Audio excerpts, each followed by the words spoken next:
দুপুরবেলা হয়ে গেছে, খেতে বসে পড়েছি। দেখো সবার একসাথে ভাত বেড়ে নিয়েছি, ভাত গুছিয়ে নিয়েছি, তরকারিও সব এনেছি।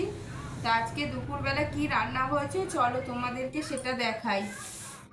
রাত্রে রুটি দিয়ে খাওয়ার জন্য কালকে সোমবার ছিল, নিরামিষ তরকারি হয়েছিল, সয়াবিন আলু দিয়ে একটা নিরামিষ তরকারি হয়েছিল, সেটা আছে, এখন দুপুরে খেয়ে নেওয়া হবে। বাবা সকালে রুটি দিয়ে খেয়েছে, আর অল্প আছে, ওটা ভাত দিয়ে খেয়ে নেবো। আর হয়েছে এই দেখো, এরকম লাউ ডাঁটা, আলু, বিনস, মটরশুঁটি, আর হচ্ছে মাছের ডিম দিয়ে একটা চচ্চড়ি হয়েছে।